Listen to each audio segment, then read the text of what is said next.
Bem-vindos ao canal. Vamos conversar sobre Reiki. Vamos conversar sobre um assunto que de vez em quando surge nas perguntas, nos questionamentos, né? E que é uma dúvida que algumas pessoas acabam trazendo em algum momento. Quantos mestres em Reiki eu posso ter? Né? Será que eu tenho que fazer a minha iniciação do início ao fim do sistema com aquele mesmo mestre? Será que eu sou obrigado a manter aquele mesmo mestre?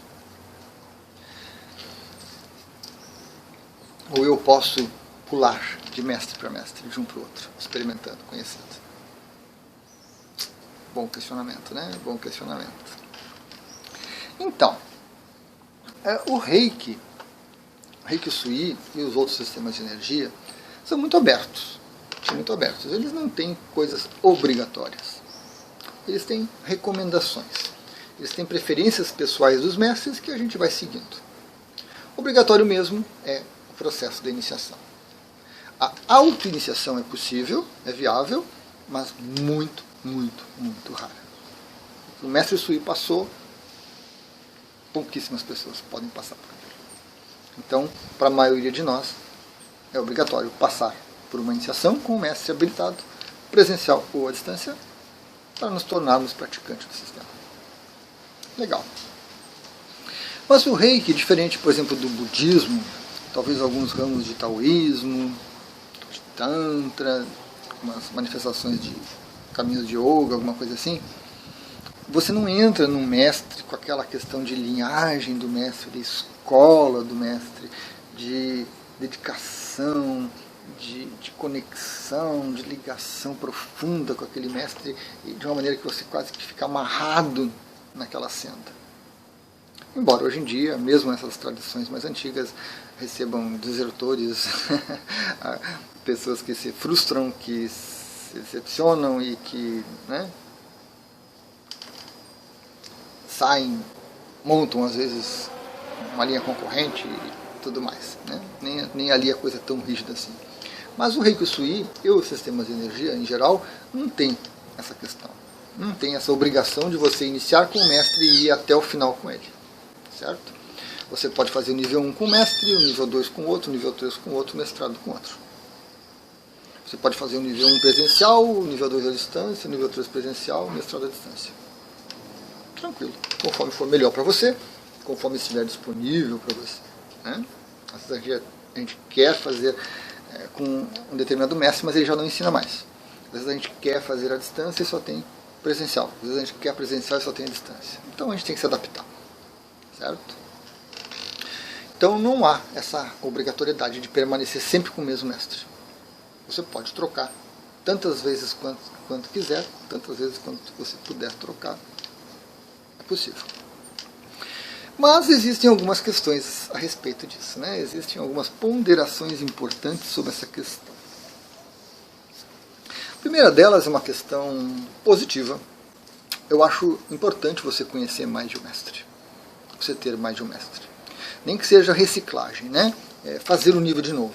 Então você faz o nível 1 comigo, aí faz o nível 1 com outro mestre, faz o nível 1 com outro mestre, faz o nível 1 com outro mestre. Ou seja, você recicla no nível 1 várias vezes, que é possível, e com mestres diferentes. Certo? Então eu acho muito bom, muito produtivo isso, para você conhecer metodologias diferentes, visões diferentes, ideias diferentes, procedimentos diferentes, energias diferentes. Certo? Acho que vale a pena. É uma experimentação, é um laboratório que a gente faz, que traz muito aprendizado. Assim como é muito importante você fazer iniciação presencial e fazer iniciação à distância, para poder experimentar e conhecer.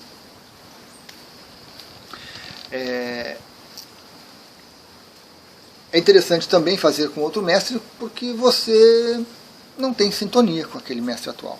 Você não gostou da metodologia, você não gostou do enfoque, da orientação que ele traz, da maneira como ele é. Você faz o nível 1 com um determinado mestre porque surgiu a oportunidade. Apareceu um curso, era sexta de manhã, um amigo falou, vou fazer, vou lá, vou junto, e não gostei do mestre. Não tive afinidade com ele. Então você busca outro mestre, para que essa relação mestre e aluno, professor e aluno, ela seja produtiva, ela seja algo que instigue você a prosseguir, seja no autoconhecimento, seja na autocura, seja no uso do reiki, seja nos estudos e assim por diante. Então é importante, né, trocar de mestre, buscar um que tenha afinidade com a gente e que nos ofereça esse estímulo, né, que nos traga motivos para a gente prosseguir, para a gente avançar. Também é interessante a gente conhecer outros mestres, porque a gente se modifica. A gente se modifica com o tempo. E o que era bom num determinado momento, de repente não é mais. De repente já... né? E aí vamos trocar, vamos buscar. É importante mudar de mestre quando o mestre frustra você. Quando você se decepciona com uma atitude, uma posição que ele toma, com uma ideia que ele tem, com alguma coisa que ele fala. Isso é muito comum. Nós não podemos confundir o mestre com o reiki, com o sistema, o reiki sui, por exemplo, ou Shambhala, ou Celta. Nós não podemos confundir as coisas. O sistema é uma coisa. O mestre que ensina, que faz a iniciação é outra. Então, quando surge essa desavença, quando surge esse problema, quando surge essa dificuldade com o mestre, você procura outro. E aí você segue adiante. Muito tranquilo.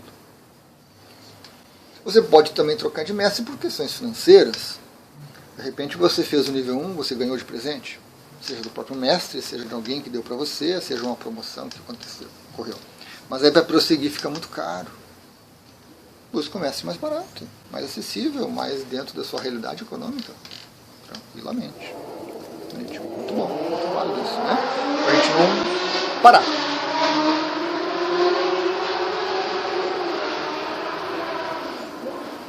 Para a gente não parar no tempo, para a gente poder avançar, né? Inclusive tem mestres que dão mais de um nível gratuito, então quando a gente não pode, não tem recurso, a gente vai lá e faz, né? Bem tranquilo. E questão ruim a respeito de trocar de mestre. Uma questão ruim é que você pode ter frustrações novas e mais intensas, né? Vamos dizer que você tem um mestre legal, mas você procura ele, não consegue encontrar, e aí surge uma oportunidade de você, né? Ah, meu Deus, aí eu fiquei chateado com aquele mestre, porque ele não me atendeu, e surgiu essa oportunidade, procurar outro mestre. E daqui a pouco, não gostei também, vai procurar outro mestre. Me frustrei, aí esse falou uma coisa que eu não gostei, vou procurar outro. Então aí, às vezes, pode ser ruim, porque você acaba pulando de galho em galho, você não cria um vínculo, você fica dando desculpas, você fica fugindo da coisa, né? Você não avança de uma maneira coerente, racional, você fica muito reativo, não gostei disso, não gostei daquilo, e ninguém é suficiente, né? Esse é muito caro, esse é muito barato, esse fala demais, esse fala de menos, esse não está disponível, esse está disponível, esse é muito técnico, esse é só prática, esse isso, esse aquilo. Então a gente fica dando desculpas, mudando, pulando de galho em galho, fugindo, certo? Não dá para esperar que um mestre tenha todas as qualidades que você idealiza. Temos que fazer concessões.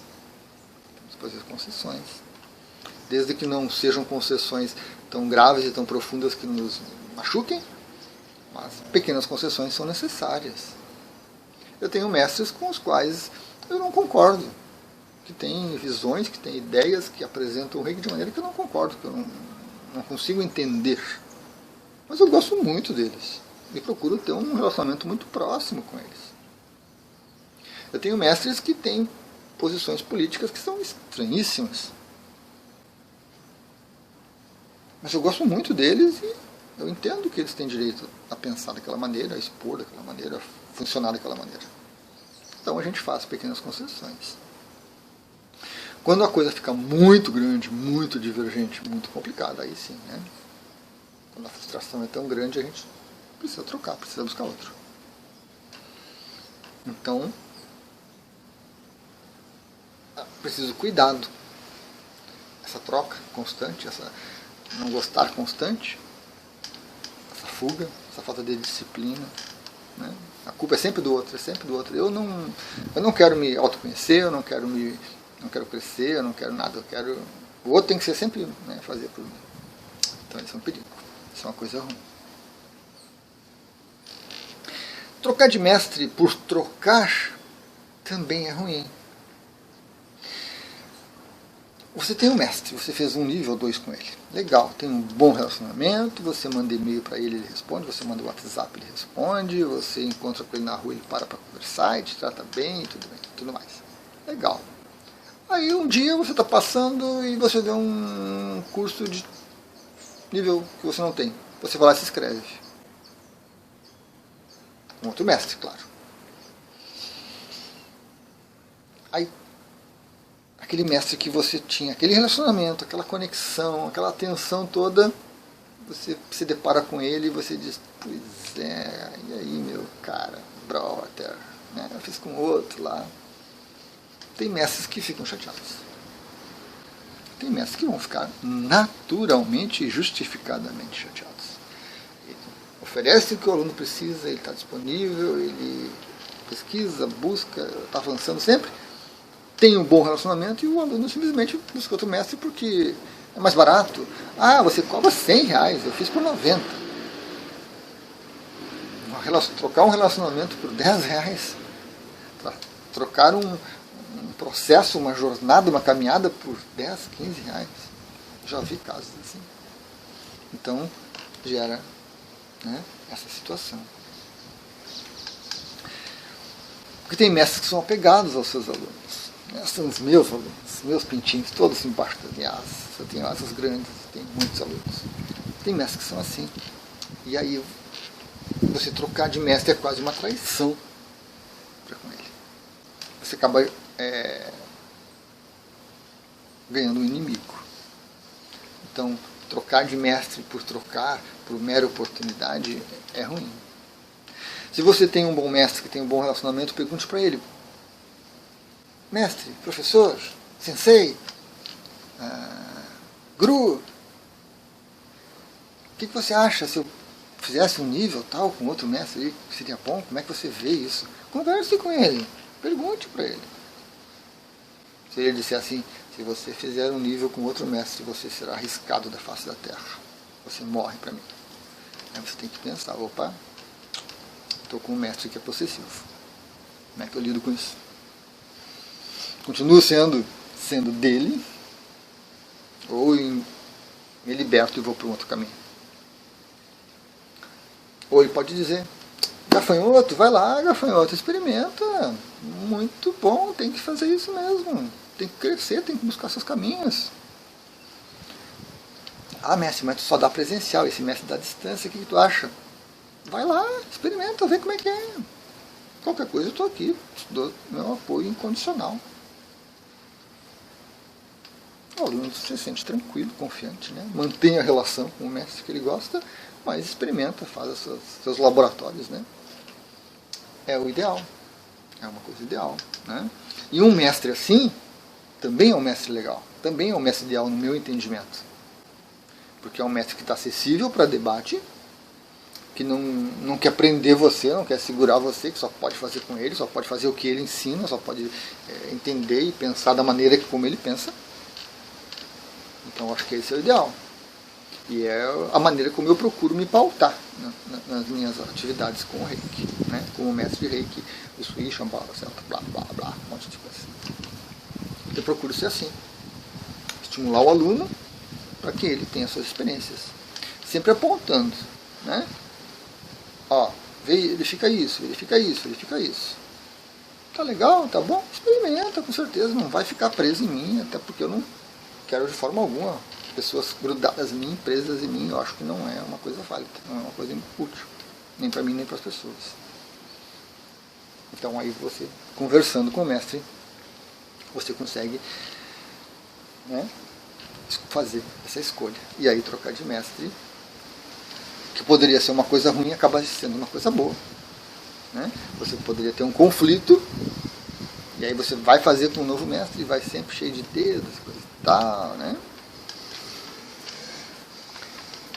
Ou então, você conversando, você tem essa aceitação, certo? Nós temos mestres que realmente não gostam de perder alunos, que não aceitam perder alunos.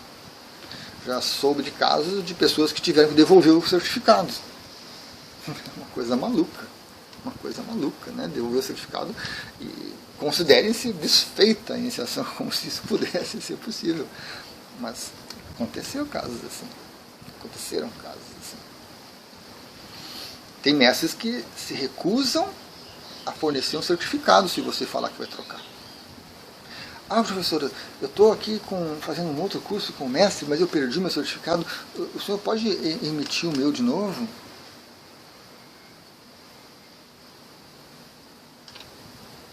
E o mestre diz, não, te vira. É brincadeira. Porque você vai fazer com outro mestre, né? Ele acabou. Então isso é ruim.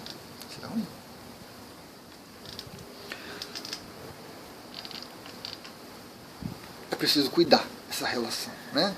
Nós vivemos épocas fluídas, tempos mutantes e coisa e tal, mas tem certas coisas que são construídas, né? A confiança com o mestre é uma coisa que tem que ser construída. E às vezes trocar isso por nada não compensa. Às vezes você não consegue voltar. E aí você troca, você percebe o que você perdeu e você não consegue voltar. A gente tem que respeitar os mestres com as suas posições, com as suas ideias, com as suas maneiras de trabalhar, né? E a gente também tem que respeitar os alunos, os reikianos, com as suas maneiras, com as suas vontades, com as suas possibilidades, com as suas capacidades, né? Então, às vezes se torna um ponto sensível essa questão de troca de mestres, certo? E às vezes é necessário, né? O mestre vem a falecer, o mestre para de trabalhar com o reiki, aí você tem que procurar outro, não tem jeito, você não pode ficar preso no passado, né? Agora, ao procurar um mestre, você vai ter que ver se ele vai aceitar você, vai aceitar seus certificados, se ele vai querer que você recomece tudo de novo com ele. Cada mestre tem uma maneira de trabalhar. A minha maneira é sempre o mais aberto possível, o mais flexível possível, mas ainda assim a gente tem que tomar certos cuidados, né? Um dos cuidados que eu faço, que é de praxe, chega um aluno que quer fazer o nível 2 comigo. Legal. Fiz o nível 1 há 50 anos atrás, um ano atrás. Tranquilo, não tem problema. Eu preciso do seu certificado. Essa é uma exigência que eu faço. Me traz o seu certificado, me tira uma foto do seu certificado do nível anterior. Tranquilo. E aí a gente prossegue. Isso é o básico, né? Isso é o básico, é de praxe que a gente tem que ter.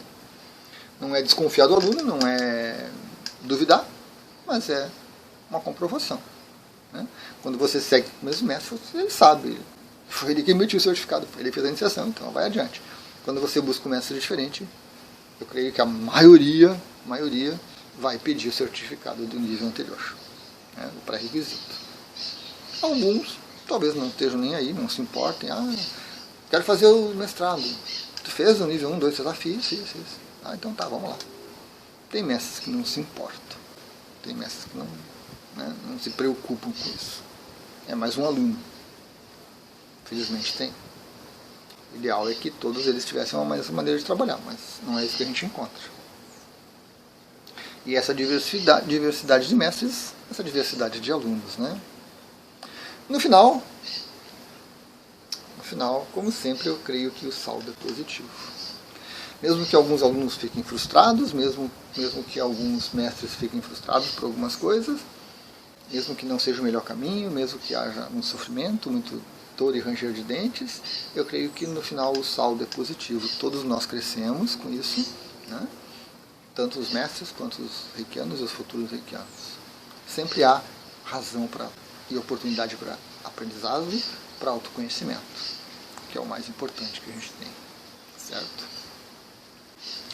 Então era isso, pessoal. Um vídeo, né, razoavelmente breve sobre essa questão e com algumas argumentações a respeito, com algumas possibilidades a respeito, né, essa troca de mestres, ter mais de um mestre, né? Ter mais de uma linhagem. Certo? Gratidão.